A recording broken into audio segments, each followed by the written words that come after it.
沈夏，你也别怪我，我这也是迫不得已。儿子，跟他废什么话？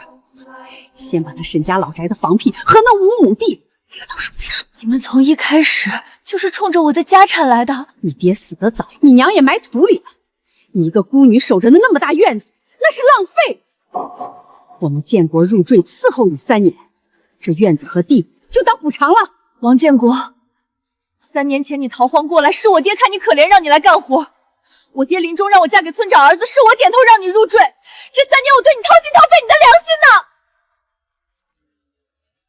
沈夏，你是对我不错，可我不能一辈子给人当倒插门。要怪就怪你把我们当一家人，而且我到现在都忘不了你爹那高高在上的态度。爹，是我对不起你，把白眼狼带回了家。爹，你放心走吧。我答应嫁给王建国，以后和他好好过日子。哎呦，这正房真不错，我要住正房。夏夏，你就去偏房吧。好，娘，我这就搬走。夏夏，你妹妹快结婚了，这嫁妆少了，我担心她会在婆家受苦啊。娘，我还有点钱，都给妹妹拿着。夏夏，你守着小卖部这些年，就攒了这么一点钱啊，真不会过日子。你把账本和钥匙都给我。好，娘，我听你的。咱们以后好好过日子。我不甘心，若有来世，我定让你血债血偿。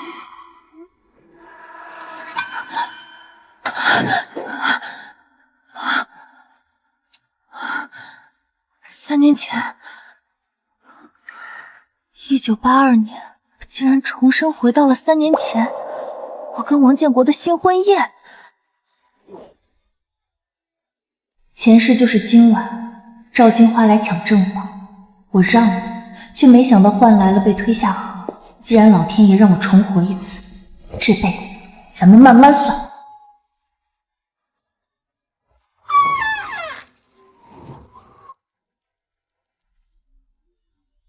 哎呦，这正房就是敞亮，我要住这儿。夏夏，你就搬到偏房去吧。娘，您说什么呢？我说什么？我说让你把正房腾出来给我住。前世就是如今这样，我心疼赵金花日子过得苦，好心让她住进正房，却没想到让她认为我好欺负。娘，您是不是忘了建国是入赘，我沈家的正房轮不到你一个外人来安排。外人？你说我是外人？好你个沈夏，新婚夜就敢跟婆婆顶嘴！哎呦喂，儿媳妇欺负婆婆，我辛辛苦苦把儿子拉扯大，到头来住个正房都要看儿媳妇脸色，我这命怎么这么苦啊！沈夏，娘年纪大了，你就让让她，把正房让出来给娘住。让？王建国，这是我爹娘留给我的房子，我凭什么把正房让出来？这房子也是我沈家的，你们王家住的、吃的、喝的哪一样不是我沈家的？你们要是还想在我沈家待着，就老老实实听我的。沈夏，你说什么？我说，你们不想在我沈家待着，就滚出去。沈夏，你变了。对，我变了。死过一次的人，怎么可能不变？哎呦喂，我这日子没法过了。儿媳妇，你走吧！大伙评评理，我儿子刚和沈夏结婚，可沈夏倒好，让我住的偏房屋子又暗又潮，我这老腰疼的整宿睡不着。不会吧？那闺女平时挺和气的，能这么对婆婆？那都是装出来的。刚刚还指着我的鼻子骂我是外人，说我不配住正房，只配住偏房。没错，我在外面都听到了，沈夏说的比这个还难听。我命苦啊！好心好意来伺候儿媳妇，结果连间像样的屋子都不让住。娘，您一大早在这跟大伙聊什么呢？沈夏，你来的正好，当着大伙的面，你是不是让我住的偏房？是不是骂我是外人？娘，我就问您一句，建国是娶我还是入赘？这有什么好说的？既然您不想说，那今天就由我来告诉大家，王建国是入赘到我沈家的。入赘怎么了？入赘就得低人一等吗？入赘不低人一等，但入赘有入赘的规矩。这院子、这正房、这地都是我沈家的。建国入赘就是嫁进我沈家村，跟我姓沈。你胡说什么？你有什么证据证明我建国是入赘的？正好今天大伙都在，我给大伙念一样东西。入赘文书，隶书人因家中贫寒，自愿入赘沈下，为沈家之婿。此后孩子皆随沈姓。见证人村长赵德厚。娘，这上面写的清清楚楚，王建国自愿入赘，生男育女皆随沈姓。建国都入赘进来了，不跟我姓沈，白纸黑字，要不您自己看看。这都啥时候的东西了，你还翻出来？不管啥时候，这白纸黑字写上去就是作数的。娘，您住这儿养老我欢迎，但这宅子正房供着我爹娘的牌位，外人住不了。前世我事事忍让，让你们占尽好处，这一世我不会任由你们母子折腾。什么入赘不入赘的，那是封建老规矩。现在是新社会了，儿媳妇孝敬婆婆天经地义。她让我住偏房就是不孝。娘，正房供着我爹娘的牌位，您这话传到妇联去，人家也得问问到底是谁不讲理。入赘就是嫁进沈家了，跟嫁闺女一个道理，哪有婆婆住亲家正房的？你们懂什么？哥，你倒是说句话呀！你就看着娘被人这么欺负。夏夏，我娘年纪大了，一时糊涂，你别跟她一般见识，让着她点儿。正房的事儿，咱们回屋再商量，行不行？商量？王建国，入赘文书是你自己签的字画的押，天地为证，祖宗为战。现在是想反悔吗？夏夏，我不是那个意思。那你是什么意思？你娘当着全村人的面骂我不孝，你站出来说别闹了。你们母子俩，一个唱红脸，一个唱白脸，真当我看不出来？夏夏，你怎么这么说话？那我换个说法，反正刚领的证，明天咱们就去镇上办离婚。离了婚，你带着你娘、你妹子回你们王家沟去。你敢沈下？我儿子进你沈家门，那是给了你天大的脸面，你说撵就撵。给我脸面？娘，您这话说反了吧？你们家穷的揭不开锅了，你们可都是来投奔我的。您要觉得您儿子亏了，现在就可以走。这沈夏怎么回事？明明结婚前我要什么就给什么，怎么结完婚完全变了？不行，我得先稳住他。夏夏，你看你娘跟你闹着玩呢，你怎么还当真了？什么离婚不离婚的，多不吉利。娘就是嘴碎，你别往心里去。离婚？我才不会离婚！想让我这么轻易的放过你们？做梦！上一世就是明天，赵金花带着刘小红这个小三来勾引王建国，这一世我要把你们留在身边，看着你们身败名裂。既然是闹着玩，那以后这种玩笑少开，下次再闹到村里来，我不念文书了，直接去镇上。夏夏，好久不见，你结婚了，我特地来给你道喜。刘小红，你怎么在这里？前世就是他刘小红这个小三和王建国在一起后，为了夺我沈家的房产和5亩地，他们联手逼死了我。夏夏，你刚结婚，怎么看着不高兴？是不是建国哥对你不好啊？建国哥看起来高大又威猛，凭什么他沈夏命这么好，能嫁给建国哥？是啊，沈夏，小红给你道喜，你怎么拉个脸？婶子，您别怪夏夏，她从小就这样，脾气大，也就是命好，有您和王叔这么包容她，还有建国哥愿意入赘。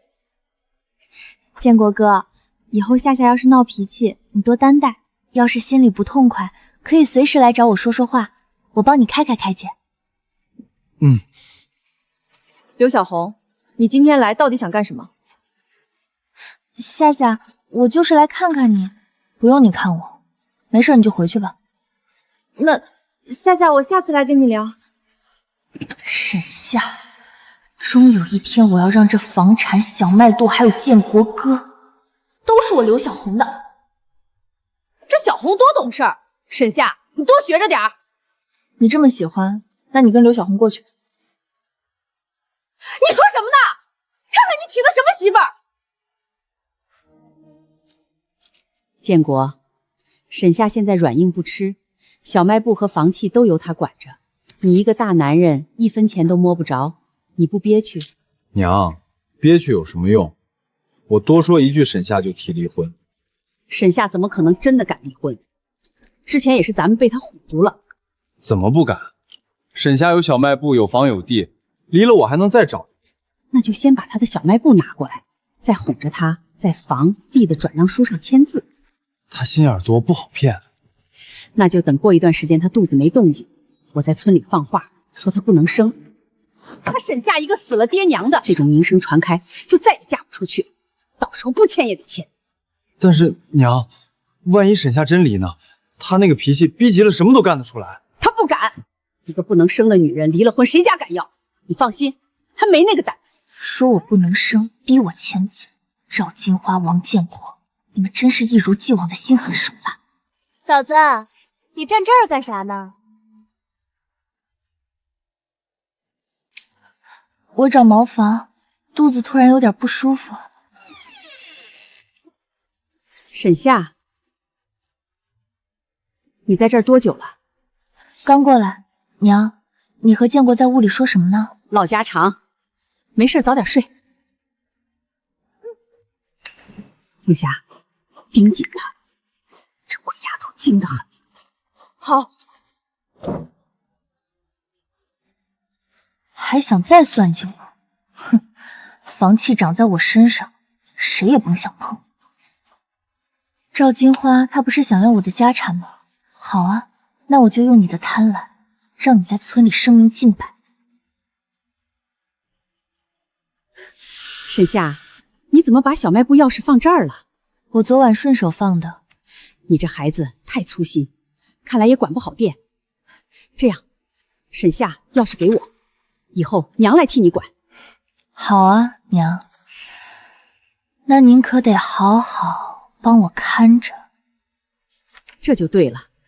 之前正房的事儿，娘不跟你计较。之前正房的事儿是我不懂事，但那是我爸娘留给我的，我也不好让出来。娘，你别跟我一般见识。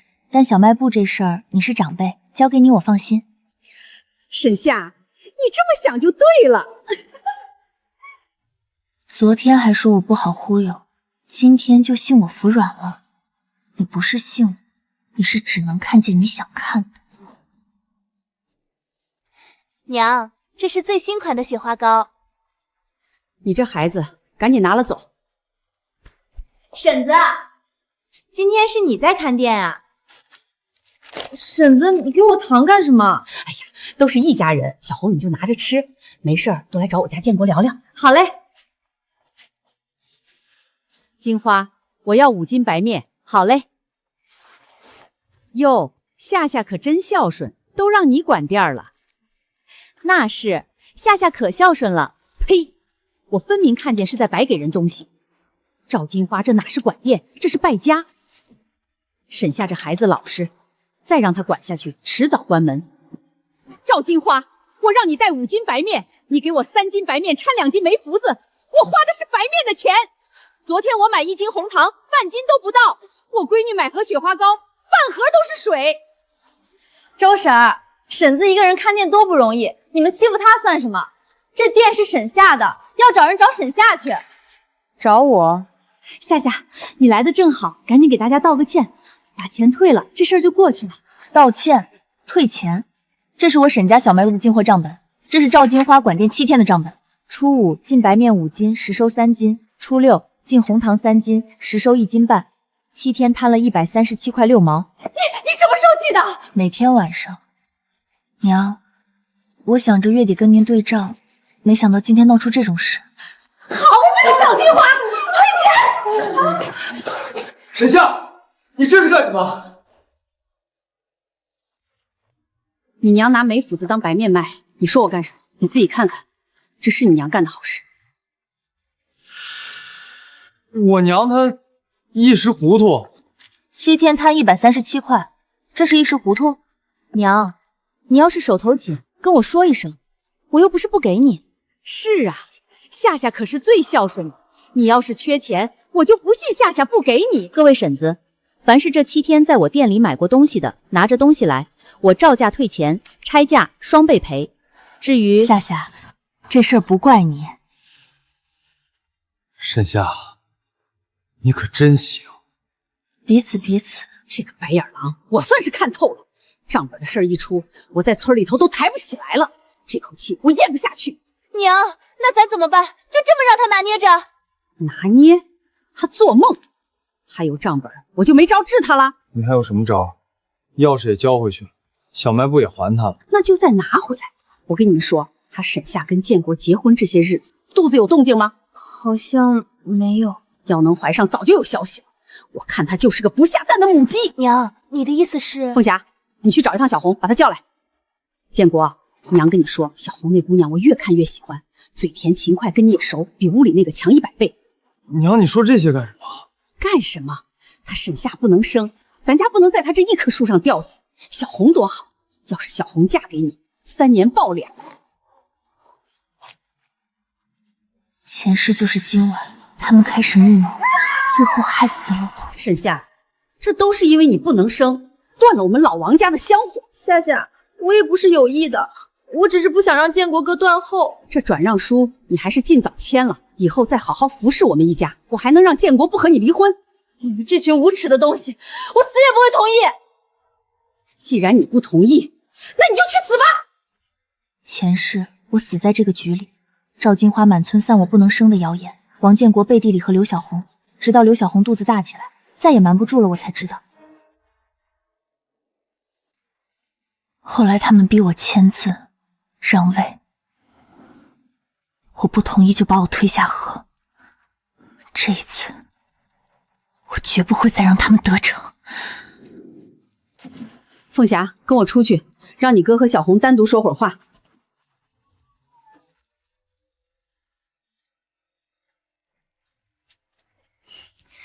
建国哥，婶子说的事儿，你是怎么想的？我娘就是瞎操心。我倒觉得婶子说的有道理。夏夏那个人你也看见了，账本的事做得多绝，他根本没把你当自己人。你跟他过下去，能有几天好日子？但夏夏毕竟是我妻子。可我感觉夏夏没有把你当一家人。建国哥，我是什么人你清楚，我要是跟你，肯定一心一意跟你过日子，不像沈夏整天算计你们。建国哥，你要是不嫌弃我，我愿意跟着你。小红，你们在干什么？夏夏，夏夏，你别误会，不是你想的那样。不是我想的那样，那是什么样？我就是看建国哥心里不痛快，劝了他2句。夏夏，你别多想，我跟建国哥只有兄妹的情分。兄妹情分需要大晚上关起门来说。夏夏，我只是不忍心看你们夫妻生分，建国哥不容易，你也难，我就是想劝劝他，帮你们缓和关系。王建国，你就没话要说？夏夏，小红真就是来劝劝，没别的意思。大半夜吵什么？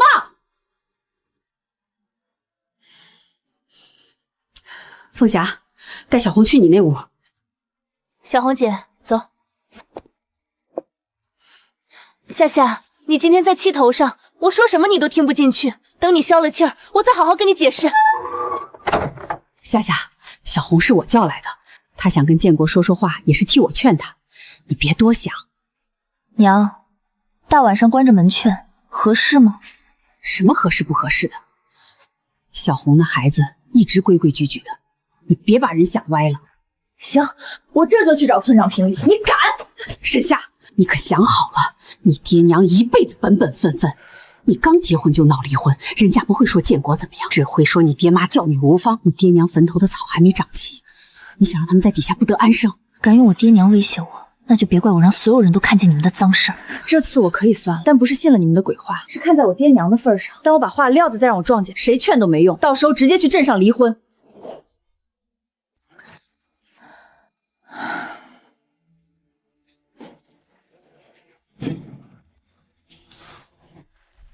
双待店改自营店，前世供销社改革是2年后才大面积铺开的，但我记得周婶说过，镇上今年就在找试点村，这个政策是个大转折点。虽然由公家负责盈亏改成自负盈亏，但机遇与挑战并存，也能赚更多钱。明天就去镇上问问。郭主任，我是沈家沟的沈夏。沈夏，进来坐，什么事儿？我想打听个事儿，听说供销社今年有政策，村里的小卖部可以承包自营，我想问问是不是真的？你消息倒灵通，文件是下来了，试点名额也有，可我跟好几个村都通过气儿了，没人敢接。你知道为啥不？怕政策有变，本钱赔进去。你这丫头倒是明白，双代店卖的是供销社的货，亏了是公家的；自营店进货自己掏钱，赔了全是自己的，谁敢冒这个险？我敢。你家里同意？小卖部是我沈家的，我自己做主。行，有魄力。那你回去准备材料、经营计划、资金证明，交上来我先看。丑话说前头，试点名额就2个，你家能不能上，得按规矩来。明白，谢谢郭主任。这闺女还真有她爹当年的劲儿。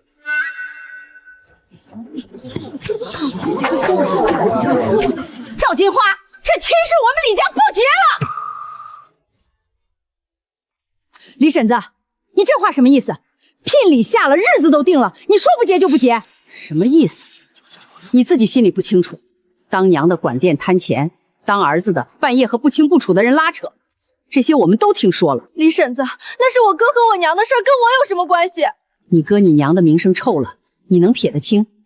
凤霞，不是婶子为难你，实在是你们王家这门风，我们家高攀不起。大婶子，你帮着说句话呀，孩子是无辜的。建国，你倒是说句话，你就看着你妹妹被人这么欺负。我有什么办法？赵金花，你也别逼你儿子了，他要有那本事替妹子出头，你们家也不至于闹成这样。聘礼我拿回去了，亲事作罢，以后别说我们李家不厚待着，要怪就怪你们自家门风不进。李婶子，李婶子，你个没用的东西！你妹子被人退亲，你连个屁都放不出来。娘，我能怎么办？娘，我不嫁了，嫁不出去就嫁不出去。退亲，李婶子倒是精明，知道看门风。不过这才哪儿到哪儿，等王建国和刘小红的事捂不住了，王家在沈家沟才真正待不下去。你看什么看？沈夏，你给我站住！有事儿？你还有脸问我有事儿？我娘管店的事儿和我哥昨晚上那事儿，肯定都是你闹出去的，是你搅黄了我的婚事。王凤霞，这跟我有什么关系？昨晚上那事儿要真是我说出去的，刘小红的名字早就和王建国一样响亮。沈夏，我不管，就是你毁了我的婚事。我王凤霞把话撂在这儿，往后我绝不让你好过。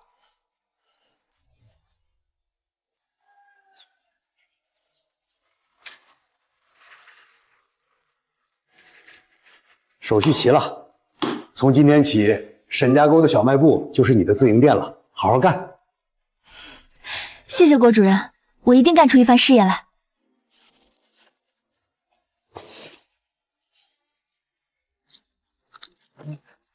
娘，沈夏骑车走了，一时半会儿回不来。他抽屉里装着货款，我昨天亲眼看见的，厚厚一沓。货款？小卖部刚进了货，那就是进货的本钱。娘，你忘了他拿账本坑你的事儿了，让你在村里丢尽了脸。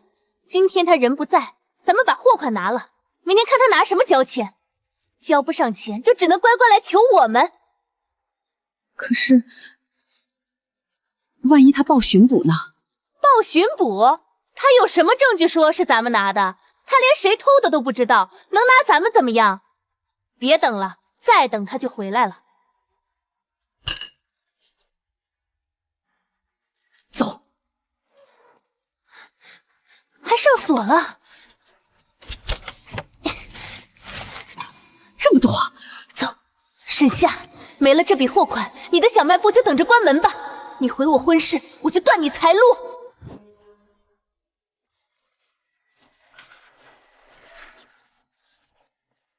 沈夏，这个月的货款该交了啊。李叔您坐，我给您拿。怎么没了？咋了？钱找不着了？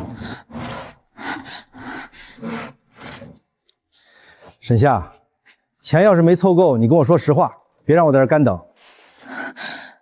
李叔，货款我确实准备好了，就放这抽屉里，但是现在找不着了。找不着？这叫什么话？货款是你自个儿保管的，怎么说没就没了？李叔，货款的事儿责任在我，您给我3天时间，3天之内我亲自把钱送到供销社去。沈夏，今天这货款你交不出来，我回去也不好交代。李叔，我知道，您放心，3天内我一定不弃。沈夏，我跟你说句实话，郭主任那边等着入账，3天之内钱送不到，下个月的货你就别想了。自营店的名额也得重新考虑。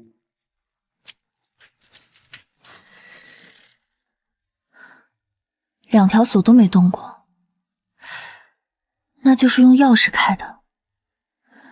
这扇门的钥匙一共3扎，我1把，王建国1把，赵金花1把。沈夏，我不管，就是你毁了我的婚事，我王凤霞把话撂在这，以后绝不让你好过。看来这事极有可能是王凤霞做的，现在就闹，东西早藏起来了，什么证据都拿不到。那3个人抵赖的本事比唱戏还强，得让他们自己把狐狸尾巴露出来。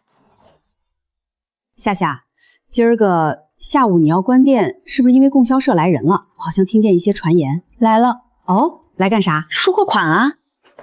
对，收货款。那你的钱够吗？够，已经交上了。那就好，够就好。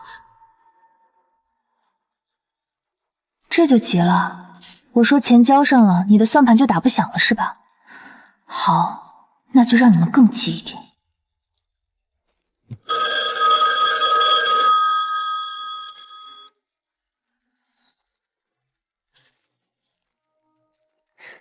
嫂子，你吊我呢？这大半夜的不睡觉，放个空寸折在桌上，就等着我来拿。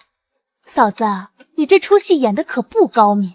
嫂子，我也不怕告诉你，你丢了货款，供销社断你的货，你的小卖部撑不过这个月，到时候你得乖乖来求我们。求你们什么？求我们帮你啊！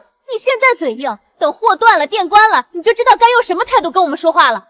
偷了钱还这么理直气壮，生怕我不知道是你干的。王凤霞，你就这么恨我？恨你？嫂子，你太高看自己了。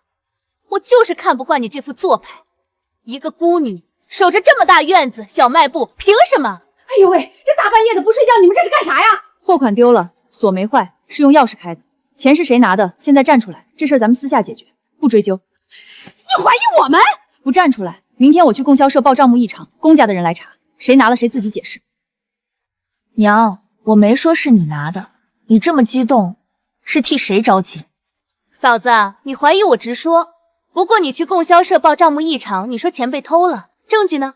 门锁都是好的，谁知道是不是你自己弄丢了跑供销社去闹？别到时候查不出结果，丢人的反而是你自己。不过如果你肯求我，我可以考虑帮帮你。求你，怕是要房契地契来换吧？不过王凤霞有一点没说错，我拿不出被偷的证据，暂时还不能报供销社，得另想办法，就不劳妹妹费心了。我肯定能把钱找回来的，钱就在这3个人手里，盯紧他们，总会找到藏钱的地方。货款的事听说了吗？赵金花说她丢了钱赖婆婆，可赵金花那手脚，谁说得准呢？也难说，她那个小姑子被退了亲，正愁没处撒气，这2家搅在一起，还不知道谁坑谁呢。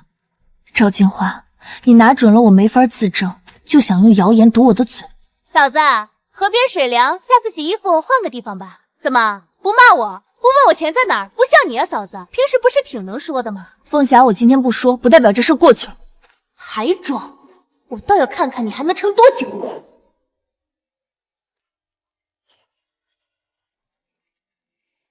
王建国，到日子了，钱呢？借的时候拍胸脯说很快就还，这都多久了？在外面堵你几个月了，你还不还？真当我们兄弟是吃素的？再宽限几天？几天？今天见不到钱，就拿你家的东西抵。你们找错人了，我儿子不赌钱。老太太，这是你儿子亲笔写的借据，看清楚。前世债主正式上门是半年后，后来是我东拼西凑还上了钱，现在这笔债多半已经欠下了，就是不知道欠的是谁的钱。正好借这件事，让他们把偷走的货款吐出来。哟，沈夏，稀客稀客。四叔，您经常往镇上跑，消息灵通，我想跟你打听点事儿。建国之前去过镇上几催，回来总耷拉着脸，您知道是什么情况吗？你问建国，我想想，之前我确实在镇上见过他。我在对面面馆吃饭，看见建国从赌场出来，然后去了张老大家。张老大？对，他是放钱的。建国出来时怀里揣着个布包，肯定是在赌场输了，又去找张老大借钱了。四叔，这事儿您跟别人提过吗？没，这种事儿我哪敢乱说。张老大的人情债沾上就甩不掉。那今天就当没跟我说过。说什么？我什么都没说。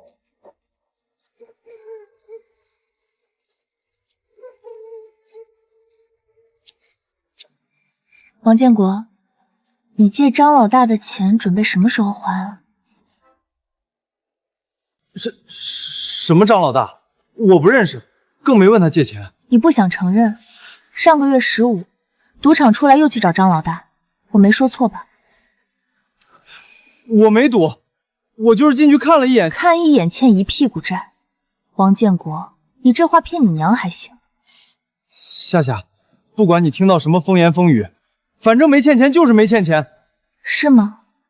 要不我明天就把张老大叫过来，说你有钱不还，到时候全村都知道你王建国去赌还欠钱。夏夏，求你了，你别声张，到时候不仅丢脸，我娘知道了肯定会打死我。那得看我心情。你什么意思啊？我的货款丢了，你知道在哪？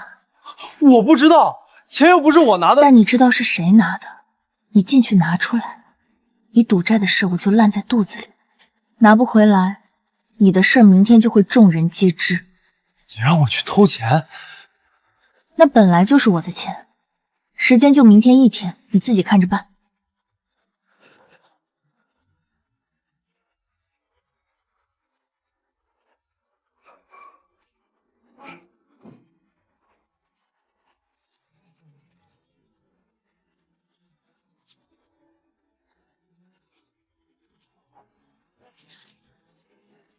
没少。他们想用这个拿捏你，没敢花。谁进我屋了？咋了？钱不见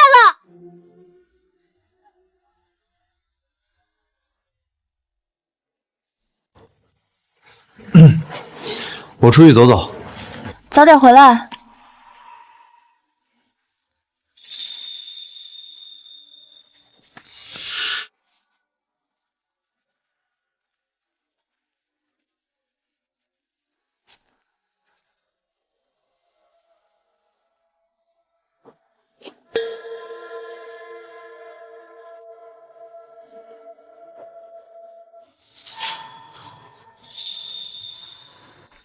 建国哥，等了多久？刚到。这几天怎么没出来？家里有点事儿。是不是沈夏又给你气受了？没有。你别瞒我了，我听村里人说了，他丢了货款还赖你娘。建国哥，你在这个家过得太苦了。也没有那么苦，就是什么？你就是太老实了，沈夏他根本不知道你的好，换个人跟你过日子，肯定不会这样对你。小红，你别这么说。我说的是心里话。建国哥，你人实在，肯吃苦，对家里人又好，这样的男人打着灯笼都难找。你要是心里不痛快，随时来找我。不图他什么，前世你也是这么说的。说着说着，我的东西就都成了你的。我给你煮了绿豆汤，怕你天热上火，趁凉喝了。我明天还在这等你。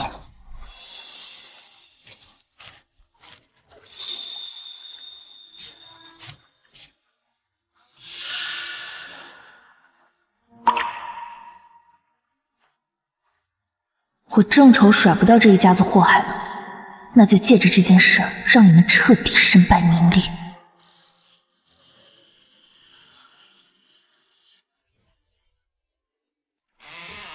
婶子，我家蒸了包子，想给建国哥送几个尝尝。那个小红，来都来了，进来坐吧。小红，愣着干嘛？进来啊！小红，你以后常来就是，家里人多热闹。建国嘴笨，心里有事也不爱说，你一来，家里就一团和气。建国也愿意多说2句话。夏夏，我就是顺便过来坐坐，没别的意思，你别误会。我了解你，知道你没别的意思，所以你放心来吧。对，小红你以后常来，反正你跟夏夏本来也是好朋友，多交流交流，增进感情。建国，我累了一天了，你去替我送送小红。那我送送。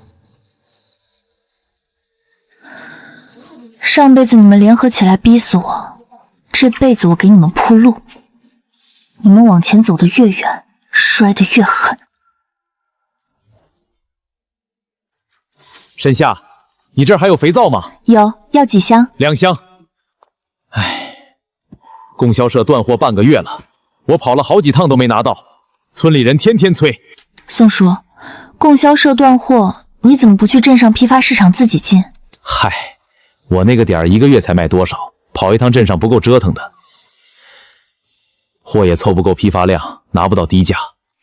宋叔，你那边除了肥皂还缺什么？火柴、煤油、白糖都紧俏。怎么，你有门路？我每周都去镇上批发市场进货，量大价低。你要是信得过我，把要的货列个单子给我，我一起进，回来分给你。那感情好，你拿货什么价，给我什么价。批发价加个路费，肯定比你自己跑一趟划算。行，下回你去镇上跟我说一声，我先把单子给你。供销社断货，各村都缺东西，我一个人跑批发市场，多拉几箱回来分给他们，中间赚个差价，比光守这间铺子强。老宋是第一个，有了他，邻村的王婶子、刘家沟的老马也能搭上线。他们缺货，我缺量，合在一起，批发价就能压下来。夏夏，听老宋说你要帮他带货，你下回能不能帮我也捎点东西，我也给你钱。行，婶子，你给我说说你要啥。夏夏，谢谢你，这段时间在你这儿拿货，比我自己跑便宜30%，下回还找你。夏夏，多亏有你，不然我这老胳膊老腿的还真跑不过来。1周跑一趟，赚的差价抵得上小卖部半个月的利润。等这几个村的量都拢到我手里，进货价还能再压1成。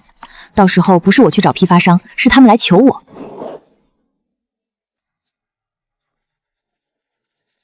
听说了吗？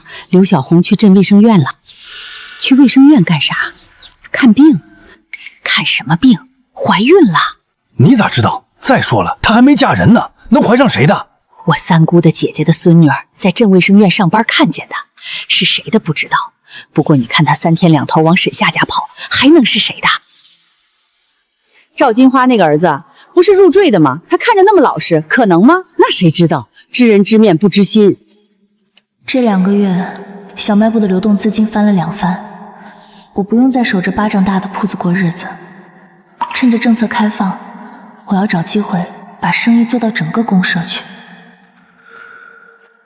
刘小红从镇卫生院回来，什么都没说，但全村都知道了。王建国、赵金花都心虚到不敢出门。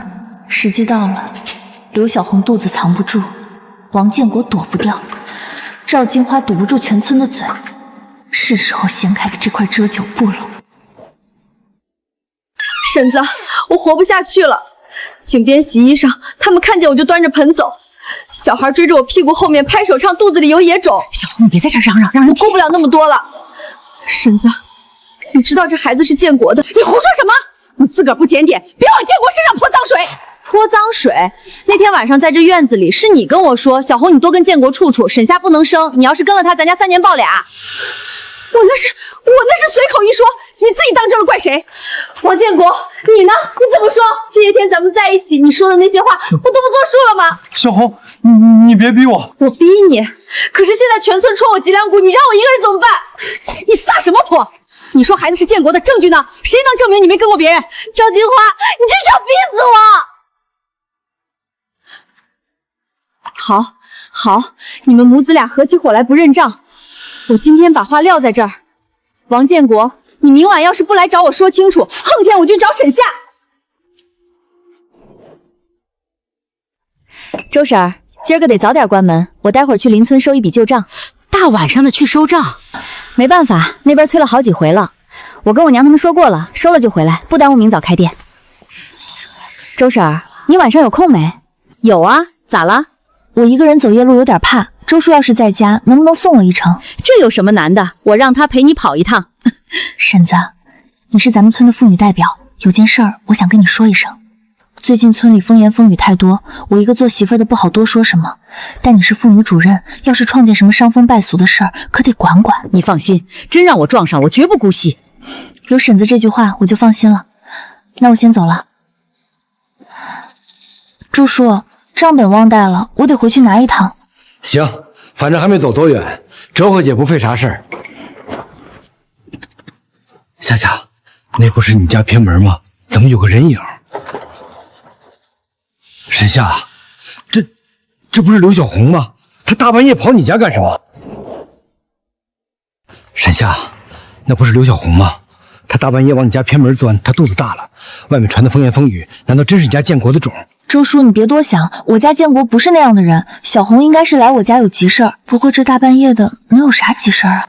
不行，刘小红没嫁人，王建国是有妇之夫，这事儿不能含糊过去。你在门口守着，别让里头的人跑了，我去叫人。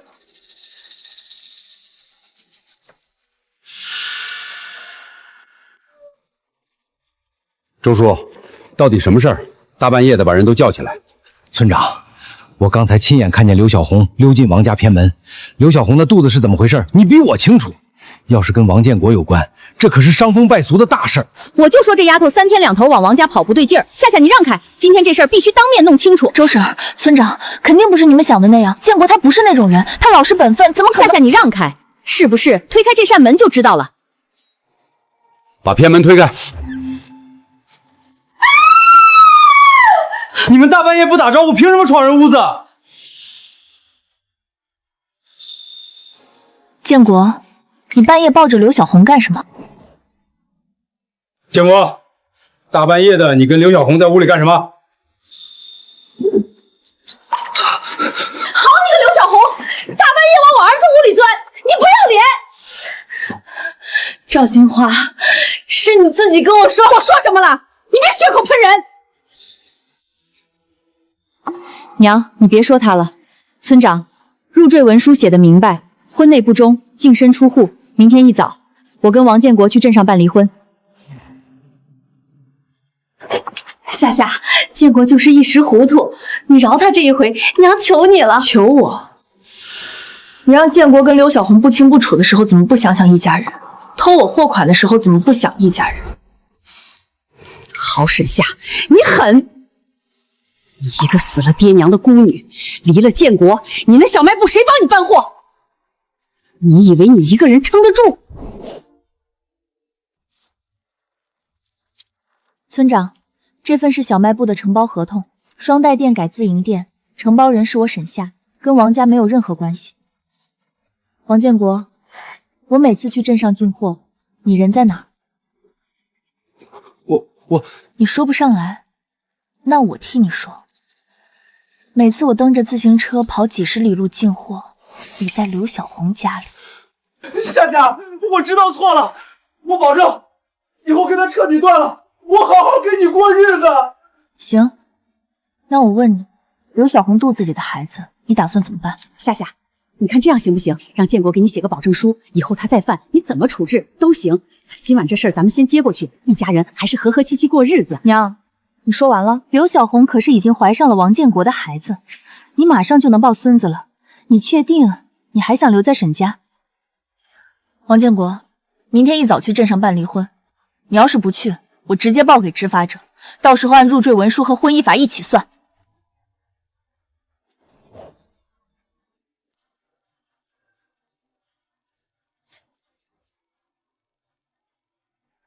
王建国，时候不早了，走吧。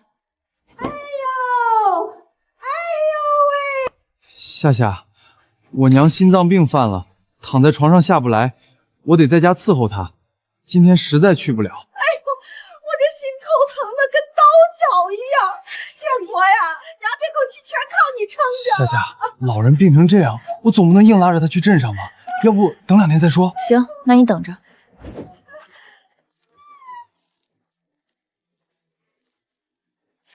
村长，你来的正好，你给评评理，我这都快病死了，沈夏还逼着建国去镇上，这是要逼死人啊！赵金花，你真有病？心口疼了半宿，气儿都喘不上来。行，我这就让人去卫生所把大夫请来。也不用麻烦卫生所，我躺2天就好了。既然没大病，那就把正事先办了。建国，昨晚的事几十双眼睛都看见了，刘小红就在这屋里被你抱着，入赘文书你自己签的字画的押，婚内不忠，净身出户，白纸黑字。你今天要是不去，我只能把文书和昨晚的事儿报到镇上去，到时候不是离婚，是执法者来带人，你自己掂量。我去，想好了？想好了。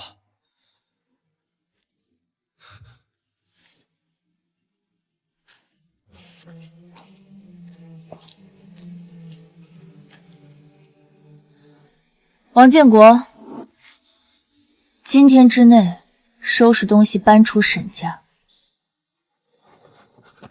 夏夏，我知道错了，我真的知道错了，是我鬼迷心窍，是我对不起你，能不能再给我一次机会？我跟你保证，从今往后我好好跟你过日子，小卖部的活我都干，地里的活我也干，我再也不见刘小红了，我发誓。你发过誓？什么？入赘文书就是你发的誓，你签字画押，说自愿入赘我沈家，说生男育女都随沈姓，天地祖宗都看着，村长做的见证。可你是怎么做的？王建国，你不是一时糊涂。你娘偷我货款的时候，你在旁边看着；你妹子拿空存诀威胁我的时候，你在旁边看着；刘小红半夜钻进你屋里的时候，你抱着她，也是我看着的。我给过你机会，不止一次。你今天落到这步田地，每一步都是自己走的，不是我沈夏心狠，是你王建国从来就没把自己当沈家的人。今天之内搬出去，你要是不搬，我请村长来帮你搬。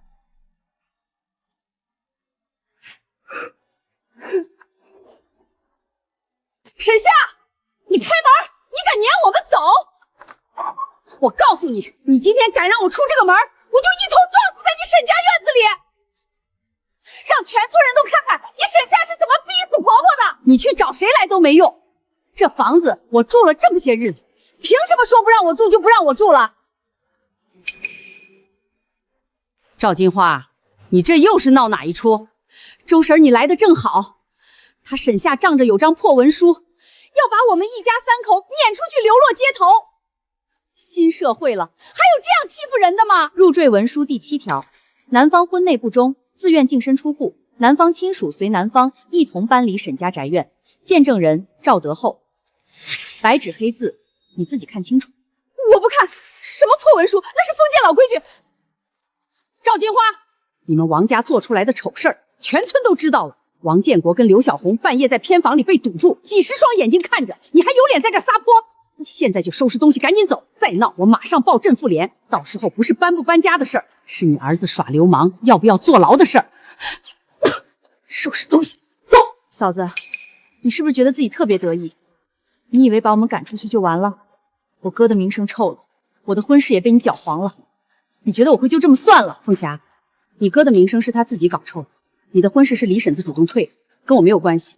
你们落到今天每一步都是自己选。沈夏，这事儿没完。爹娘，我把咱家的院子要回来了。这哪是人住的地方，连个像样的灶台都没有。赵德厚找个这屋子给我们，摆明了就是欺负人。沈夏这个黑心烂肺的东西，把我们赶出去，他自己住着大院子享福，早晚遭报应。这么欺负人，将来不得好死。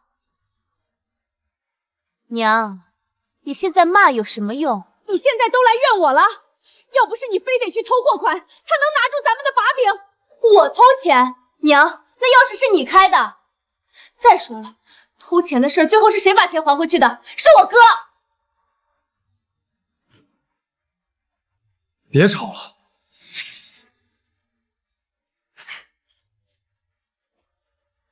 婶子，你们就住这儿啊？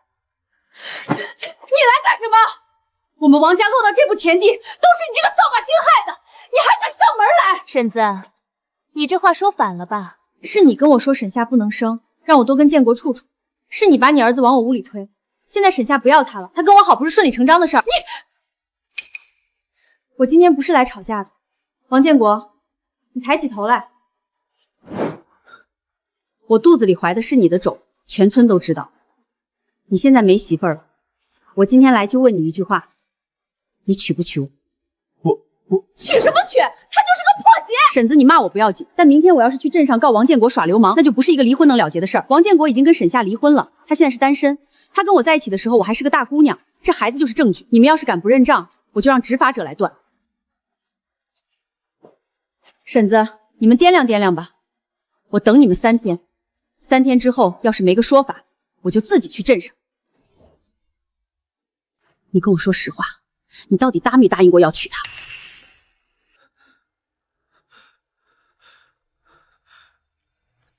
答应过。你昏了头了！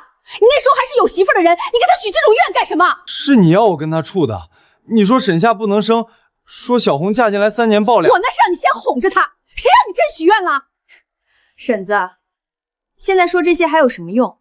再有几个月，孩子都快落地了，你总得给个说法。行，你住下。娘，咱家都揭不开锅了，再多一张嘴。给我闭嘴！你当他肚子里揣的是什么？是你哥的种。哟，沈夏，你这店大变样了，比镇上供销社还齐全。宋叔，进来看看。夏夏，往后我们几个代销点的货都从你这儿拿。对，你帮我们带的货比自己去镇上拿还便宜2成，往后你拢着一起进，大家都划算。你们放心，以后缺什么货，提前2天跟我说，我每周跑一趟镇上，当天拉回来，当天分。货架新打的，品种比之前多了不少。现在自己去批发市场挑货，什么好卖进什么，几个代销点的量拢起来，进货价压了1成多。沈夏，你一个人把店开成这样，比镇上一些老代销点还红火。下个月镇里开自营店试点总结会，你来讲讲经验。我就是你，一个人没背景没帮手，把自营店做出这个样子，你不讲谁讲？行，我去。你们想好了？想好了。行，那我就按规矩问2句。王建国，你自愿娶刘小红为妻，往后跟她好好过日子？自愿。刘小红，你自愿嫁给王建国？自愿。成了，往后好好过吧。嫂子，你这婚事可真排场，连个鞭炮都没放。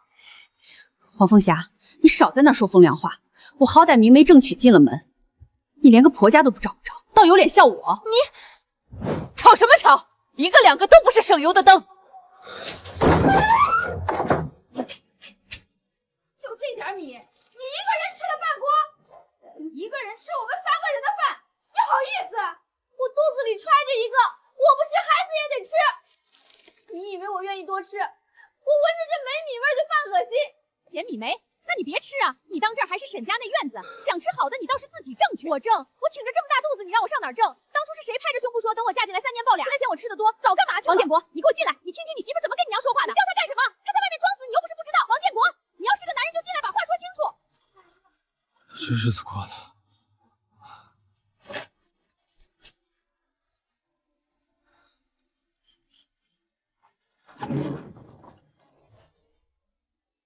别挤，一个一个来。夏夏，你这白糖进了多少？这群人跟不要钱似的抢。进了3箱，够卖的。婶子，酱油快没了，您帮我从后面搬2箱出来。好嘞。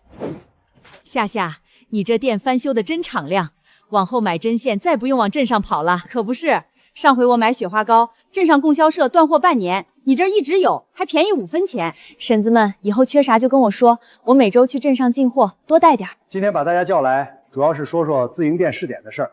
文件下来半年了，有的点干得半死不活，有的点已经做成了标杆。沈家庚的沈夏一个人把自营店从几十种货做到上百种，还拢住了周边4个村的代销供货，让他给大伙讲讲。其实也没什么特别的窍门。第一，不要等顾客上门，要知道他们缺什么。我每周去镇上批发市场之前，先把周边几个村的代销员要的货拢一遍，拿着单子去进货，回来分，量大批发价就能压下来。第二，货要全，供销社配什么卖什么的时代过去了，现在各村都有人跑买卖，你的货不全，人家就去别处买。第三，账要清楚，每进一批货，每出一批货都记明白，到了月底一算，哪个赚哪个赔，心里有数。大伙儿都听见了，沈夏一个人能干成这样，你们回去都好好想想。这是镇里刚批下来的，你回去挂上。谢谢郭主任。带把儿的，是个带把儿的，王家有后了。我老婆熬了这么多年，总算看到孙子了。孩子还小，你轻点。我知道，我带过2个，还不会抱孩子。小红，你身子虚，别乱动，好好躺着。建国，去把灶上那碗红糖传端来给你媳妇儿喝。娘，你变得可真快，之前还说他是个扫把星，今天就成了宝贝。你给我闭嘴！你嫂子给咱王家生了孙子，你能比？红糖没了，小米快见底了，尿质就2块，换都换不过来。你给人干零活，1个月才挣几个钱，连你儿子都喂不饱。你倒是说句话！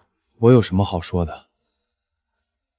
能干的活我都干了，镇上工地搬砖，村里帮人挖地，人家一天给多少就是多少。那就再想别的办法。什么办法？你跟沈夏好歹过了曾经是夫妻，如今咱家实在揭不开锅了，你去跟他说说，好歹借几个钱先撑一阵子。他小卖部开的那么红火，不差这点。娘，你让我去找沈夏借钱，我跟他都离干净了，你让我拿什么脸去？脸能当饭吃？你看看屋里，你老婆刚生完孩子，你儿子等着吃奶，你娘我一把年纪还跟着你住破屋，你不去谁去？我不去。建国，娘这辈子没求过你什么，你爹走得早，我一个人把你和凤霞拉扯大，吃的苦受的罪，你又不是不知道。如今你有老婆有儿子，你不为娘想，也得为你儿子想吧。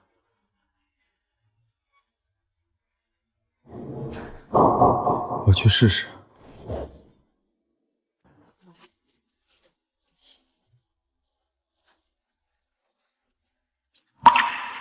有事儿？夏夏，我想跟你说个事儿。说。我想借点钱。找我借钱？家里实在揭不开锅了。小红刚生完孩子，奶水不够，买奶粉的钱都没有。我娘年纪大了，身体也不好。王建国，你跟我说这些是觉得我会心疼你？我不是那个意思，我就是……你是什么？你娘托我货款的时候，想没想过我进货要钱？你跟刘小红半夜在偏房里抱在一起的时候，想没想过我怎么办？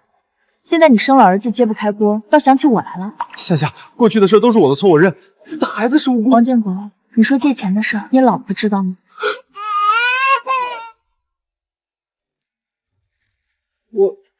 我不知道他跟来了。你回去吧，往后别再来找我借钱，我是不会借给你。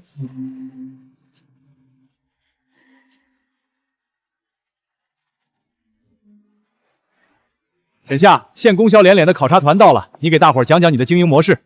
我刚接手的时候，店里只有供销社配的几十种货，一个月零售额不到300块。后来我把周边4个村的代销员拢起来，他们报需求，我统一去镇上批发市场进货，量大，进货价就压得下来，分给他们比他们自己进货便宜，我自己零售利润也上去了。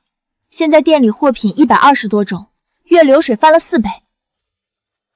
你这个模式集中需求，统一采购，压低成本，跟我们县里在讨论的农村流通改革思路很对路。你是怎么想到的？不是想出来的，是被逼出来的。我一个人守店，零售撑不起进货量，批发商不给我好价钱，与其等着生意黄，不如主动把量拢起来。沈夏，给你介绍一下，这位是陆承轩，省城盛源商行的总经理，县里特邀请来当农村供销改革的外聘顾问。沈老板，刚才听你讲集中采购压价的思路，让我想起省城刚兴起的连锁供货模式。你一个人拢住几个村的量，本质上就是连锁工作货的雏形。连锁供货？对，城里一些大商行现在就是这么做的，在各区域设代理点，统一供货，统一价格，统一标准。你的模式只差一步，就是把规模从几个村扩大到几个乡镇。你有没有想过把生意做到县城去？想过，但我资金有限，眼下能覆盖这几个村已经是极限了，再往大了走，进货垫资和库存周转都跟不上。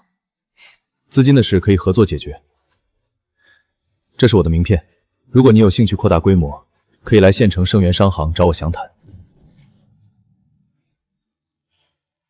好，我考虑一下。这机会可不多，你好好想想。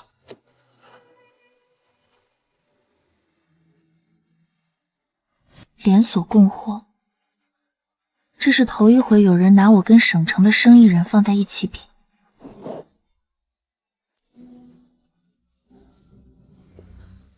沈老板，我开门见山，盛源可以垫资为你供货，品类比你现在从供销社拿的多3倍，包括日用百货、小五金、布匹、时令商品，价格比你目前的进价低1成半。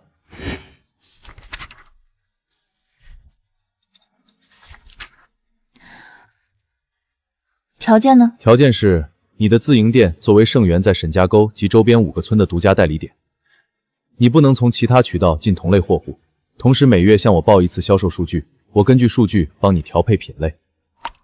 合同我能带回去看看吗？当然。陆经理，你为什么选中我？沈家沟不过是个几十户人家的小村子，盛源这么大的商行，犯不着为一个村的自营店费这么大劲。因为你做的不是村头小卖部的生意，你拢住的是5个村的货品流通，这个流通网络本身就是价值。盛源想进入农村市场，缺的不是货，是能把货散出去的节点，你就是那个节点。我回去核算一下成本，尽快给你答复。你还有脸骂我？你自己男人跑去找前妻借钱，你不嫌丢人？我倒替你臊得慌，连个男人都看不住，还有脸在这嚷嚷？我看不住男人，是你让建国去借钱的，你敢说你没撺掇他？好人都让你当了，恶人都让我们2口子做。我撺掇他？我那是为了谁？还不是为了你和你儿子，一家子揭不开锅，我不让他想办法，难道让大家喝西北风去？你想办法想到沈夏头上去了，你可真行！当初我沈夏不能生，让我替你王家传宗接代，现在孩子生了，连奶粉钱都拿不出来。我告诉你这句话，你嫌我多，我倒是让你儿子多挣点钱回来啊！嫂子，你先别吵了，你在这跟我娘争破天也没用。你们知道沈夏现在跟谁做生意？什么？城里的大老板开着面包车来的，点名要跟他合作。人家铺子翻新了，货品上百种，10里8乡的代销点都从他那儿拿货。你们把他挤走，结果人家越过越好。咱们住破屋吃没米，到底谁赢了？王凤霞，你什么意思？你是在说我当初不该嫁进来？我可没这么说，我就是替嫂子你可惜，费了那么大劲，到头来连间像样的屋子都没住上。王建国，你说句话，你让我跟你过这种日子，你对得起我吗？合同我看完了，价格和供货条款没问题，销售数据每月按时报，这个也可以。只有一个条件我要加，供货不及时，我有权从其他渠道补货。合理。沈夏，字写的不错。合同签完了，赏个脸一起吃顿饭，就在街对面那家饭馆，不远，不算应酬，就当庆祝合作。行。沈夏，我冒昧问一句，你这个年纪一个人撑起一个自营店，家里没人帮你？之前结过一次婚，离了。前夫一家惦记我爹留下的房子和地，闹到最后把他们撵出去了。自营店是我一个人跑下来的，从试点到挂牌，没靠过谁。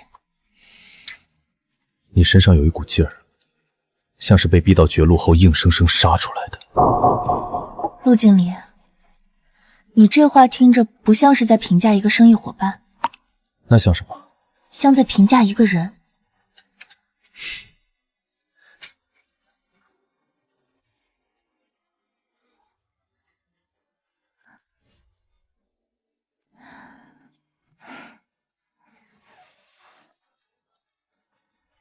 我的天，夏夏，你这是把县城的百货公司搬来了？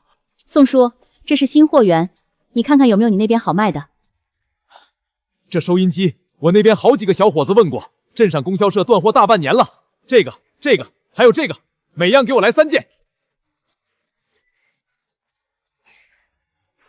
夏夏，你这店越来越像样了，花色比镇上还全。我那边几个大姑娘小媳妇儿肯定抢着要。婶子，要几件你说话，我给你留着。哎，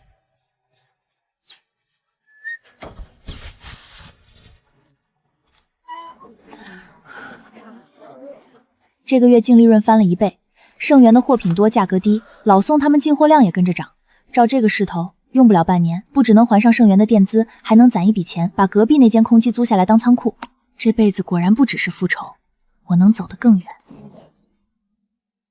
夏夏，称2斤白糖。好嘞，1块2。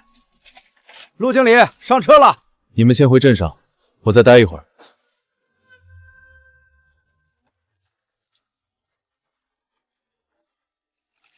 我带人来沈家沟考察农村市场，办完正事后顺路来了这儿。你这店跟1个月前又不一样了，多了盛源的货，人气旺了不少。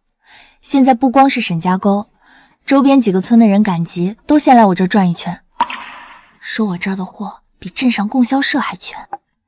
你之前说想打通县城到各村的供货线，现在怎么想？眼下盛源的货覆盖5个村没问题，但再往外扩，光靠我一个人骑车跑不过来。我琢磨着得设1、2个中转点，让更远的代销员不用跑到沈家沟，就近取货。沈夏，你有没有想过，你不只是能开好一个小卖部，你有能力做更大的事。陆经理，你为什么这么信我？我见过的生意人多了，大多数人守着1亩3分地就满足了。你的眼睛不是，你在想下一步，再下一步，怎么把事情做得更大。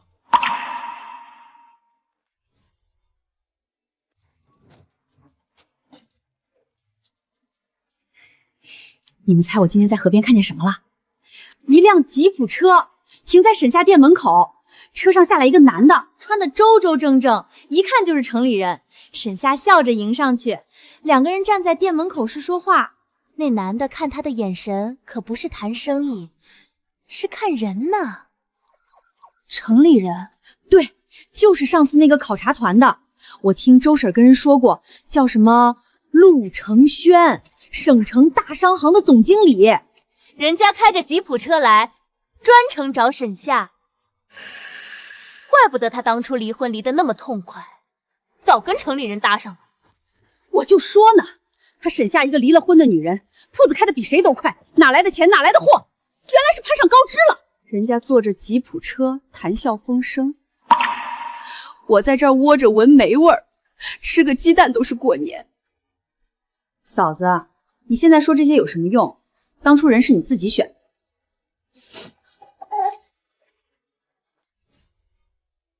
哎，我们家现在是揭不开锅了，你们是不知道，不像有些离了婚的，过得比谁都滋润，也不知道哪来的钱。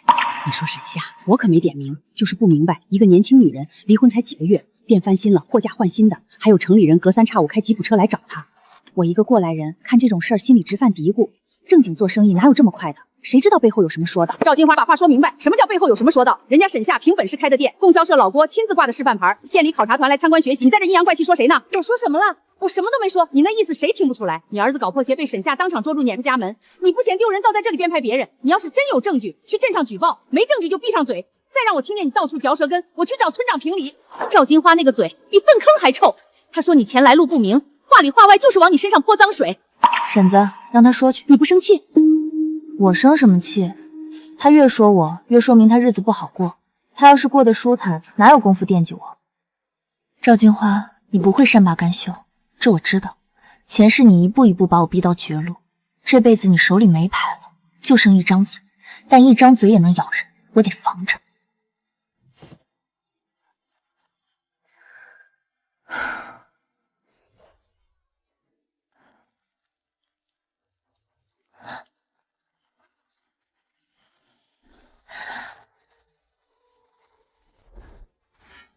陆经理，你怎么？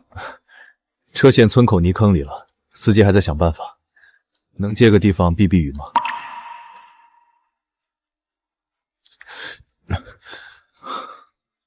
这就是你从小长大的地方。对，我爹留下的。每次跟你接触，我都觉得你和其他人不一样。你做事的方式，你看问题的角度，你做决定的速度，都不像一个被生活困住的人，倒像是早就知道接下来会发生什么，只是按部就班在走。陆经理，你来避雨，倒是把我分析了个彻底。说多了，你别介意。陆总，车拖出来了。沈夏，这次我来不只是避雨，也是专门找你。你当初一个人扛起这个店，怕过吗？死都不怕了，还怕什么？你这话听着不像开玩笑。陆经理呢？省城好好的日子不过，跑到下边7县来转悠，图什么？家里做商贸起家，我父亲希望我子承父业，守着盛源那一摊子就行。但我不想只做一个守城的商人。省城机会不是更多？省城市场已经被分得差不多了，多我一个不多。但下面区县不一样，农村流通改革才刚起步，谁先铺开网络，谁就占了先手。所以我不是来做好事的，我是来找机会的。结果在沈家沟碰见一个开小卖部的女人，思路比县城那些老商户还清楚。你是在夸我？我在说实话。陆总，车弄好了。沈夏，你值得更好的生活。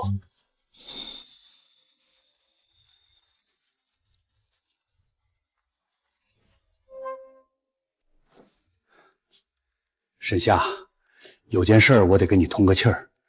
这几天我在镇上听到些闲话，说你跟盛源那个陆经理关系不一般。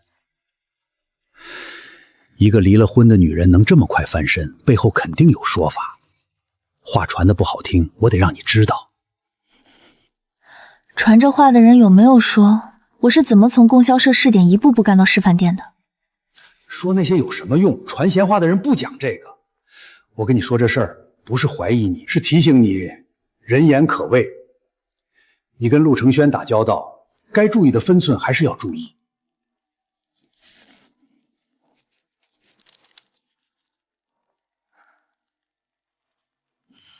郭主任，这是我跟盛源签的供货合同，上面每一项条款都写得清楚，价格、品类、供货周期、结算方式。陆承轩是我正规的商业合作伙伴，下次您再听见这话，帮我说道说道。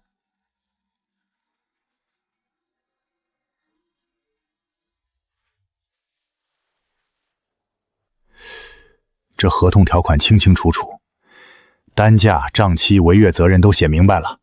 我就说嘛，你沈夏是正正经经做生意的人，回头谁要是再跟我面前瞎传，我帮你说话。谢谢郭主任，不过这谣言是从哪儿来的，我心里有数。你是说王家那边？除了赵金花，我想不出第二个人。他当初在村里就当众哭闹过，说我撵他出门，断了他的后路。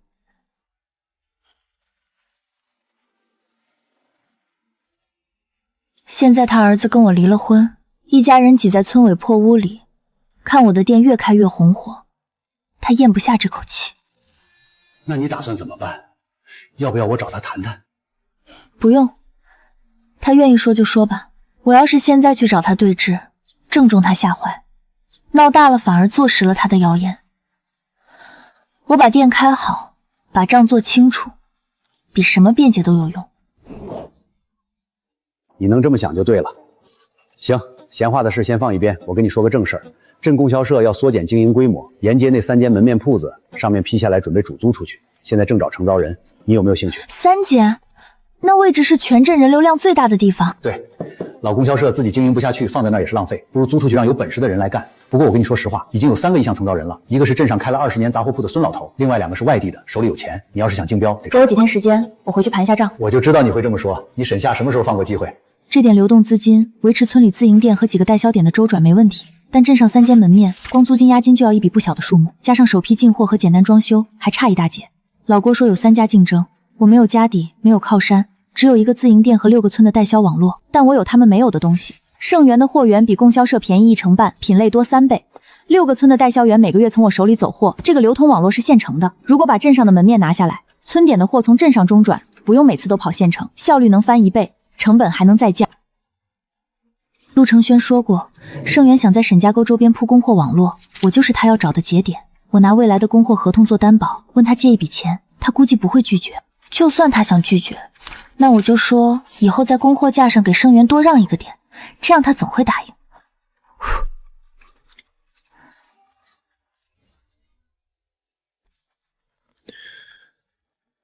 你平时不是在店里就是在进货路上，今天怎么主动上门了？出什么事了？镇供销社要缩减规模，沿街3间门面转租，我想竞标。镇上的门面，那是个好位置。说说看，你怎么打算的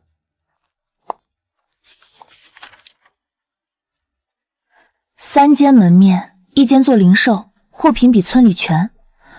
镇上2万多人口，购买力是村里的几10倍。一间做批发中转，周边6个村直接来镇上拿货，运费和时间都省一半。一间做仓库，盛源的货到了直接入仓，不用再挤在我村里那个小店面里周转。零售加批发加仓储，你这是要把村里自营店的模式放大到镇上？对，以沈家沟自营店为中心，镇上旗舰店辐射周边6个村，形成一个流通网络。村里解决不了的量和品类，镇上来补；镇上覆盖不到的人，村点来覆盖。资金呢？你现在账上有多少？我手头的流动资金只够维持现有规模，租金加押金，首批进货，简单装修，缺口在这里，我已经往少算了。你来找我之后是已经有了方案。我想问盛源能不能预付一部分货款作为定金，以未来6个月的供货合同做担保，另外还需要一笔借款，按银行利息算，1年内还清。这2个条件盛源都不亏。预付货款早晚要付，借款有利息，你们还多了一个镇上中转点，供货量只会更大。你知道你这个方案叫什么吗？镇上设旗舰店，村里设代销点，统一供货，统一调度，统一价格。这个模式在省城叫连锁经营。你是全县第一个想到这么干的个体户。陆经理，我不是来听夸奖的，这钱你批不批？我批，不过有一个条件，借款不用按银行利息。这笔钱不是借给你的，是投资你。投资我？陆经理，这话说清楚。很简单，我相信你这套连锁模式能跑通，到时候盛源在沈家沟的供货量翻不止1倍。我帮你拿门面，你帮我把农村市场吃下去，谁也不欠谁。投资归投资账，这借条你收着，1年之内连本带利还清。利息按你说的免了，但人情我记着。我在镇上开店20年，哪家哪户没在我那儿买过东西？这3间门面给我，有现成客源，租金半年一付，绝不拖欠。我可以一次性付清2年租金，镇上没有的货我去外地调，价格好商量。我在沈家沟经营自营店半年多，从试点干到示范店，现在6个村的代销点都从我这里拿货，每个月走货量、畅销品类、消费习惯我都有记录。这3间门面给我，1间零售，1间批发中转，1间仓库。6个村的代销员以后不用跑县城，直接到镇上拿货，运费省一半，到货时间快3天。镇上的人也能买到跟县城一样的货，价格比供销社便宜。我能拿出来的不是空口排话，是半年多的经营数据和一套能跑通的方案。3家都听了，孙老头有老客源，外地老板能一次付2年租金，沈夏有经营网络和数据。我表个态，3间门面给沈夏，客源可以慢慢攒，钱可以再赚。一个能把6个村货物流通盘活的人，不是天天能碰上的。一个离了婚的女人能翻什么天？人家能拿出手绘的经营图，你们能拿出什么？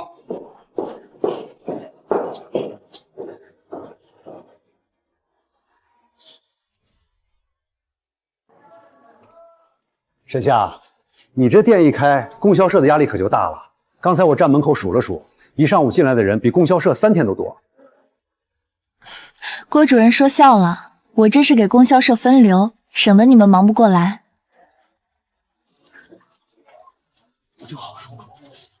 这款我那边好几个小伙子问过，镇上供销社断货半年了，你这儿摆了一排。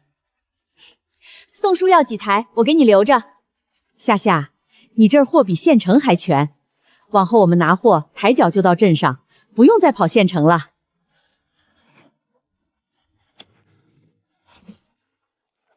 开业贺礼，你从自营店做到百货店，该换块牌子了。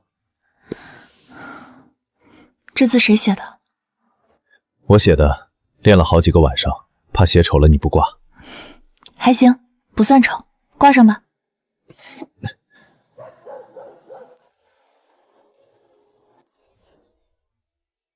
夏夏的百货店今天开业，3间门面，货不上百种，沈家沟飞出金凤凰喽！3间门面那得多少钱？那些钱本来都该是我们建国的，要不是沈夏当初闹离婚，这店就是建国管着，咱们犯得着窝在这破屋子里吗？娘，你这话说的不对，沈夏的店是他自己挣的，跟建国有什么关系？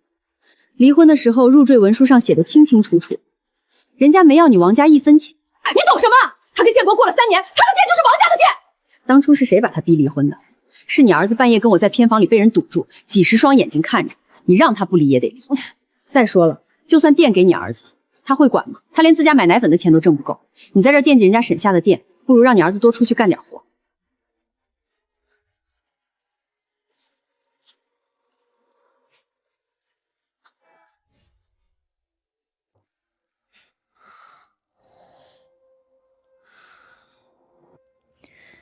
你爹蹲在门口连个屁都不敢放，你奶奶除了骂人就是惦记人家沈夏的店，你姑姑整天阴阳怪气挑拨这个挑拨那个。你投到咱家来，真是投错了。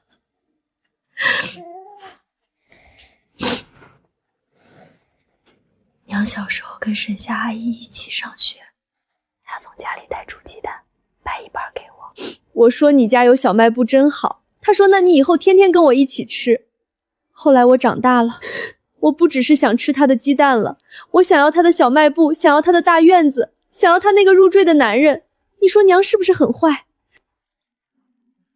我以为把她挤走了，我就什么都好了，结果全抢到手了，一看，你爹欠过赌债，你奶奶刻薄的能刮下一层皮，你姑姑成天煽风点火，咱一家挤在这间漏风的破屋里，连给你买罐奶粉都看你奶奶脸色。你说我图什么？沈夏，我欠你的，是不是要拿一辈子来还？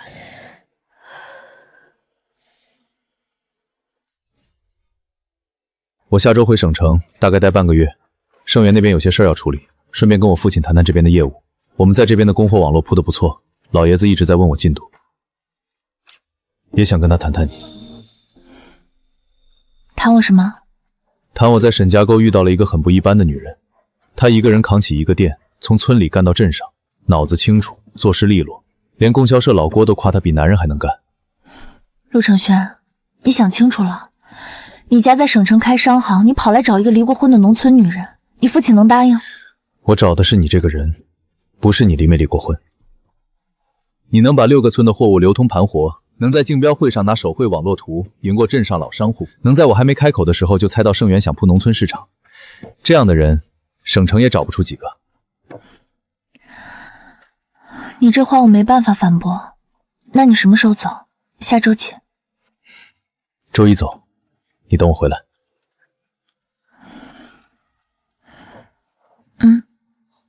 我等你。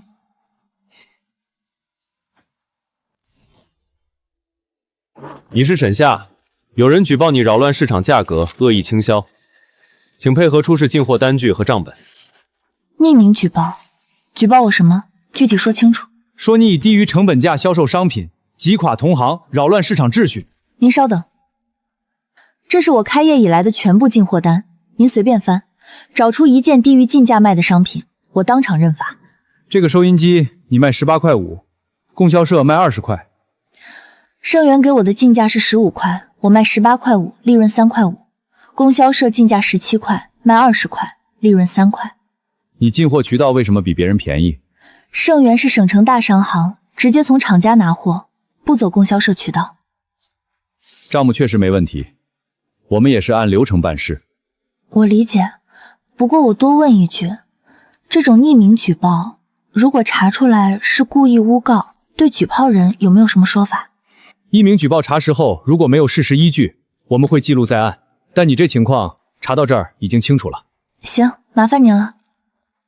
刚才那人是谁？穿制服的，看着不像买东西的。商署的，有人匿名举报我恶意倾销。又是赵金花那一家子。匿名没署名，但应该就是他们。那你打算怎么办？就这么算了？不算了还能怎样？查都查完了，反正也对我造不成伤害。你这孩子，被人背后捅刀子还笑得出来？我不是笑得出来，我是想明白了。他越折腾，说明他越没别的办法。现在是回访，所有账本、进货单、供货合同都逐页核对了，没有发现问题。这次是有人恶意举报，打扰你正常经营了。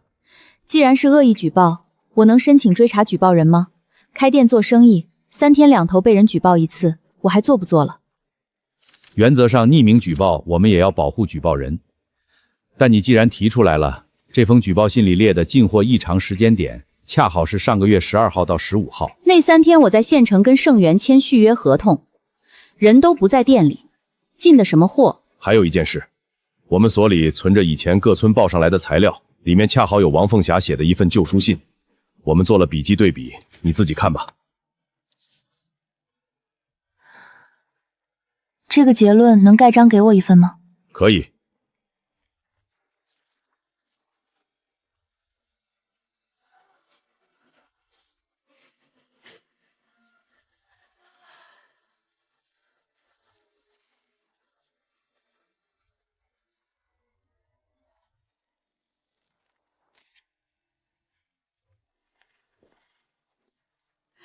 那是什么？商署的笔迹比对结论，举报信是王凤霞写的。我就说是那家子，你打算怎么办？明天就去找村长，把这东西拍在他面前，让他看看王家干的好事儿。不急，还不急？他都举报到你头上来了。婶子，他能想到举报这个法子，正说明了他现在已经没别的办法了。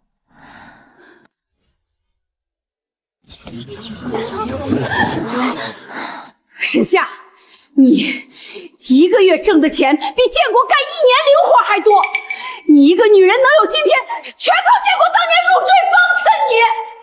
那都是因为他给你搬货、看店、当牛做马。如今你发达了，翻脸不认人，连口饭都不给前夫吃。赵金花，你说我的店全靠王建国，那我问你，他帮我看过几天店？别管几天，反正你是靠着建国才把店发展起来的。靠着他，你们一家除了吃我的、住我的，还会什么？店里的货是我一个人蹬自行车去镇上拉的，账是我一个人记的，试点是我一个人跑下来的。王建国，你自己说，你帮我看过1天店吗？他老实不会说，你欺负他老实，你还有理啦？他不会说，我替他说。入赘文书，男方自愿入赘女方家庭，离婚证明，婚内不忠，净身出户。他和他人半夜在偏房被几10号人堵住，村长做的见证。这样的男人哪里老实？那他也是你前夫，你们夫妻一场，你就这么绝情？我绝情？你偷我货款，传我闲话，让你闺蜜王凤华写举报信到商署告我恶意倾销。这些事儿要不要我一件一件拿出来说？还有这个，你管店7天，白面掺梅麸子，红糖去筋短两，雪花膏豆水，摊了137块6毛，材料都在这儿。你要是觉得你有理，咱们现在就去巡捕局，把你刚才的话当着执法者再说一遍。你要是不去，现在就站起来，出去。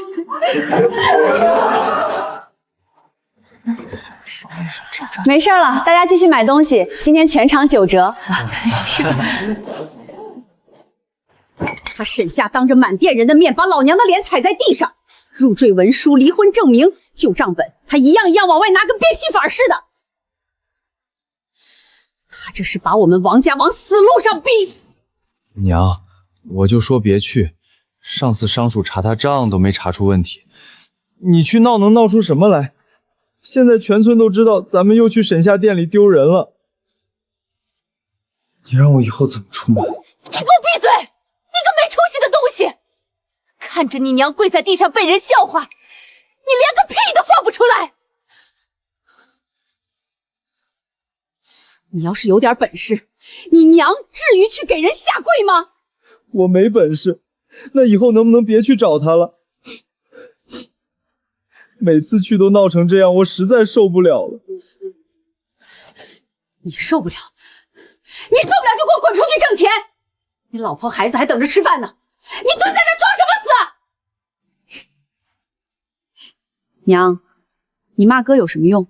他从头到尾就是个废物，你又不是不知道。沈夏手里全是证据，你去闹能闹出什么来？跟他正面斗，咱们斗不赢。那你说怎么办？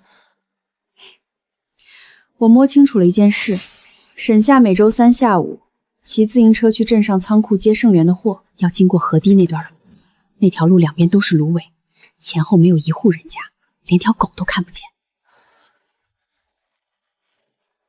村东头那几个二溜子塞1包烟和几10块钱，让他们周3下午去河堤路上等着，不用打人，把他的货砸了就行。他进一次货本钱不小，货砸了他交不了差，代销点拿不到货，多来几次他的店就撑不住了。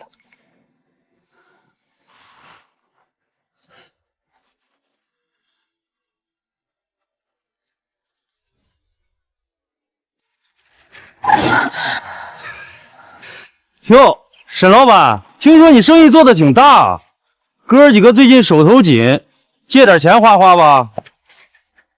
谁告诉你们我每周3走到这条路的？朕就别管了，把货留下，人走，不难为你。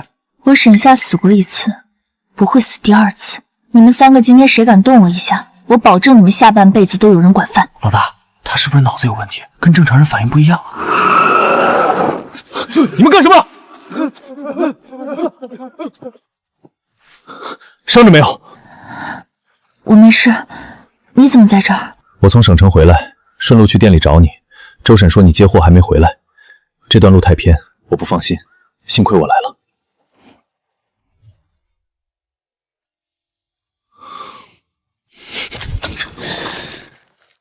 我要是晚来一步，陆承轩，没事的，我被推进河里的时候都没死，3个二流子能把我怎么样？什么河？以前的事不重要。以后周3接货，我来陪你。不管你同不同意，这事儿没商量。我不是不相信你，我是不能让你一个人走那条路了。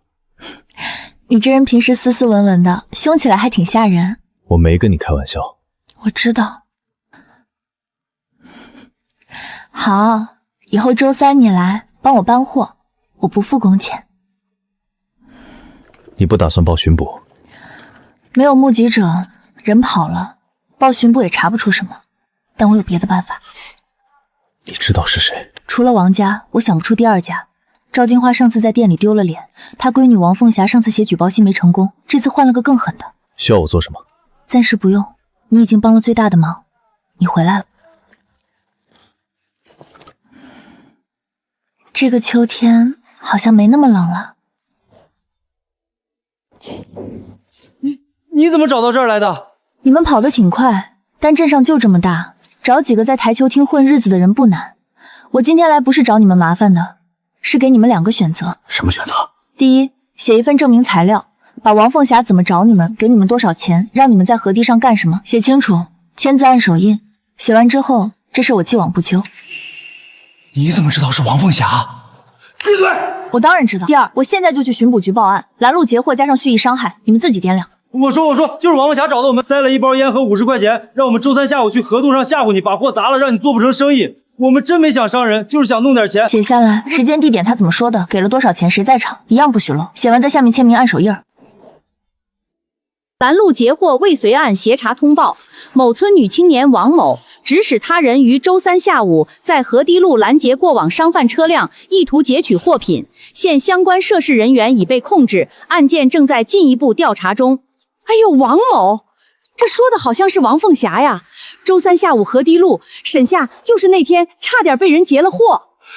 他胆子也太大了，这是犯法的事儿啊！他之前还写举报信诬告沈夏呢，商署那边都传开了。哼，这姑娘心肠太坏了，以后离王家人远点，谁知道还能干出什么事儿来。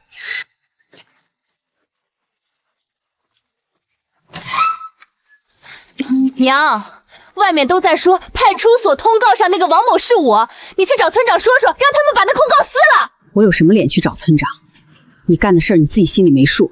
我干的事儿还不是为了这个家？你现在撇得倒干净？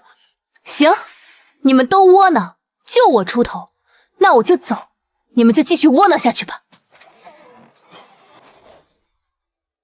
都是你这个丧门星！自从你进了王家门，凤霞走了，建国废了，我也没脸出门了。你克了我们王家！你不是天天念叨这是你王家的香火吗？给你，你自己带。你干什么？我干什么？我嫁进你们王家图什么？图你儿子1个月挣不够奶粉钱，图你天天骂我是丧门星，住这间下雨漏雨刮风灌风的破屋。王凤霞走了，你把气往我身上撒，我倒想问问，当年是谁让我跟建国处的？是谁说沈夏不能生，让我替王家传宗接代的？是你，赵金花，是你把我拉进这个火坑的。这日子我过够了，可是我又能去哪儿？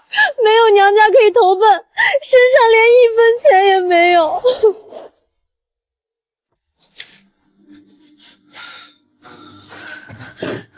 这么晚了，你去哪儿？出去走走。你是不是又去赌？王建国，上次你欠张老大的钱是怎么还上的？你忘了？咱家的钱都被拿去填窟窿，已经没钱了。夏夏，我刚听说王建国又去镇上了，这次又输不少，到处找人借钱。有人看见他从张老家出来，准是又借了不少。你可别再沾他的事儿。婶子，我跟他离婚的时候就断干净了，他欠不欠钱都跟我没关系，他自己要往火坑里跳，谁也拦不住。老太太，你儿子把这间破屋押给我们了，白纸黑字，利息翻3倍，现在他都没还钱，别怪我们不讲情面。他把房子押了，他连这间破屋都押了。你养的好儿子，这次把房子都押上了，下次他押什么？押我还是押你孙子？你养的好儿子，这次把房子都押上了，下次他押什么？押我还是押你孙子？就这点儿，连利息都不够。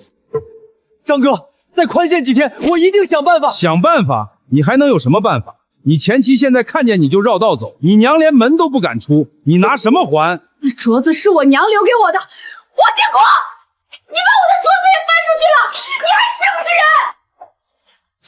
人？再给你1个月，下次还不上就不只是搬东西了，你自己掂量。连锅都被人端走了，王建国，你可真行！我当初瞎了眼，放着好日子不过，跑来跟你住破屋。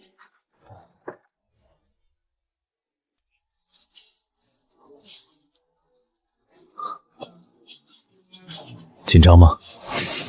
不紧张，就是把店开到镇上的事，没什么好紧张的。你可不止把店开到镇上，6个村的代销网络，镇上的百货店连锁经营模式，全县个体户里你是头一份。沈夏同志白手起家，将一个村级代销点发展为覆盖6个深圳的连锁百货，成为我县农村商业改革的先进代表，请沈夏同志上台领奖。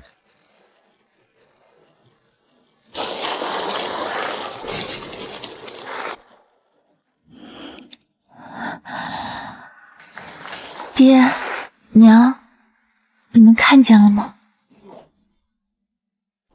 我上次回省城，除了跟我父亲谈业务上的事，还去找了一个人，一个做了40年银器的老师傅。我把你那只镯子的样式画给他看，他照着打了一对新的。这个和你娘给你的一样，是想让你知道，以后除了你娘，还有一个人也在惦念着你。沈夏，你不用说话，你听我说，我上辈子被人推进河里的时候，以为这辈子就这样了，什么都没有了，谁也不会在意我。后来老天爷给了我一次重来的机会，我一步一步把院子要回来，把店开起来，从村里干到镇上。我以为我这辈子就是为了争这口气而活，直到遇见你。戴上。你怎么记得这只镯子的样式？我又没给你画过。你每次算账的时候，右手拨算盘，左手那只镯子就搁在账本边上，刚好在台灯光下面。我看了1年，闭着眼都能画出来。你偷看我算账？我光明正大看的。你算账的时候眉头皱着，周婶叫你吃饭你都让人家等，谁跟你说话你都听不见。我就是那时候想，这个女人认真起来，谁也拦不住。那你也不早说。说什么？说我看上你了？你那会儿一门心思全在店里，从村里搬到镇上，又是竞标又是铺货。我要是那会儿跟你说，你大概会回我一句没空。对，就这2个字。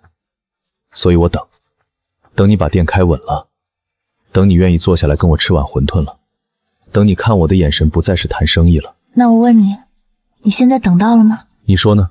你坐在我车里，带着我的镯子，跟我讲了你从来没跟别人讲过的事，你说我等到了没有？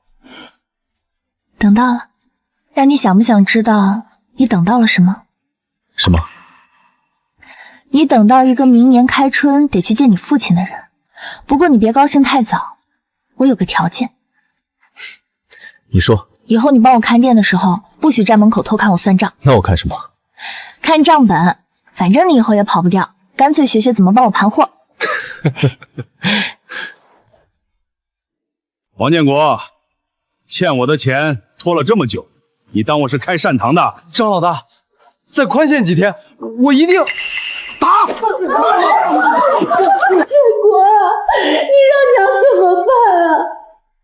大夫说了，你这3根肋骨断了，左腿也折了，脸上缝了10几针，命是保住了，可左腿落下了终身残疾，以后再也不能干重活了。这让咱们一家人怎么活？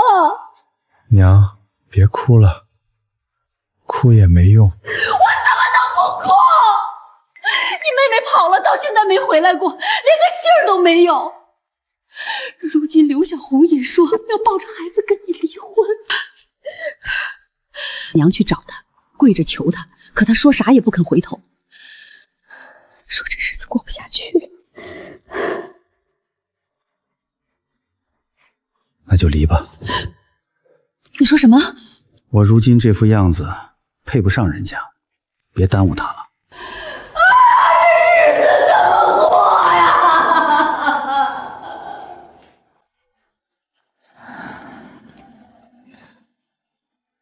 在看什么？